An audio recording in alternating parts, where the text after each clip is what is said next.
There's a story down there in good old Florida. These two individuals right here, father and his son. Father is 67, son 15. Problem is, we've all had the problems, especially if you got the Ring camera, you get that sound of your alarm, you get that alert, or you'll get some victim stating, oh, porch pirate hit me. Porch pirates are getting out of control. But this was a different situation. Like I said, we all get those alerts on our Ring alarm of a motion or something like that. You will see something going on. You turn your camera on, you see what the person is doing, who the person is, to know how you got to handle it. These fools did not do this. So the story is, the mailman delivered their package to the wrong apartment. They had a neighbor who was doing the right thing, who brought their package to their apartment. They could have been like other kind of neighbors who, oh well, they brought it to me, it's mine now. No, they did the right thing and took it and hung their stuff on the door. And the thing is, it was the father's medicine. They hung it on the door. So son gets up, go get him a gun, runs outside. Daddy gets up, get his cane, get a gun, go outside. Now, there was someone who brought them their medicine, put the medicine on the door, then the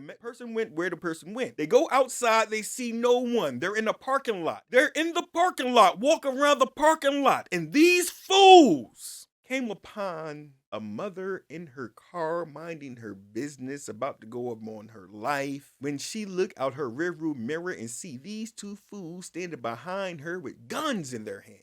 So she did what anybody with sense who sees somebody with guns in their hand behind them, they don't know what's going on, fight or flight. She chose the flight and she threw her car in reverse. If Dum Dum Dugan knew he did not want her, she had nothing to do with it, which he don't even know who he's looking for, he would have got out the way. No, he didn't do that. The 15-year-old, who was the son of the 67-year-old, opened fire on this woman in her car who was minding her business, trying to get away from these two fools.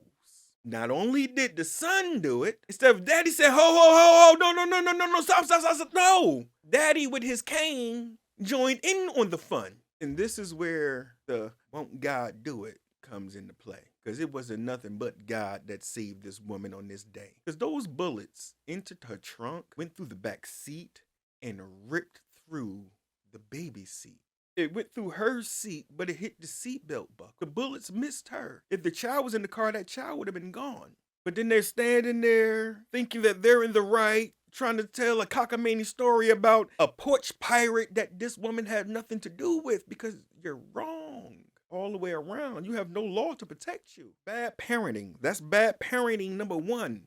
And he's 67. He's old enough to be a grandparent. You do something as stupid as this. Did you hear what I said? The two of them shot at an innocent lady sitting in her car where she had the right to be, looking at her cell phone. They shot at her 7 times. Listen, here's a message. In Florida, we have a wonderful castle doctrine law. We have a wonderful stand your ground law. That doesn't mean you can go search people out and shoot them. That's what they did. They searched people out to shoot them. And newsflash, even if the first guy who would have been the burglary suspect, if he was, they shot the wrong person. So anybody that walks up to their front door, a friend, a relative, a neighbor, doing a neighborly deed by delivering medicine that got sent to the wrong house, gets shot at, what are they thinking? You don't shoot at people. You don't leave the security of your home and go out and chase people down. That is not appropriate. So if you have problems seeing people who are totally out of control and totally crazy, look at these two here. And oh, by the way, Rocky's 15. He doesn't have the right to have a handgun in the first place. But dear old dad's giving him a gun. And now between the two of them, they have managed to find their way to lockup, to the county jail and to juvenile lockup.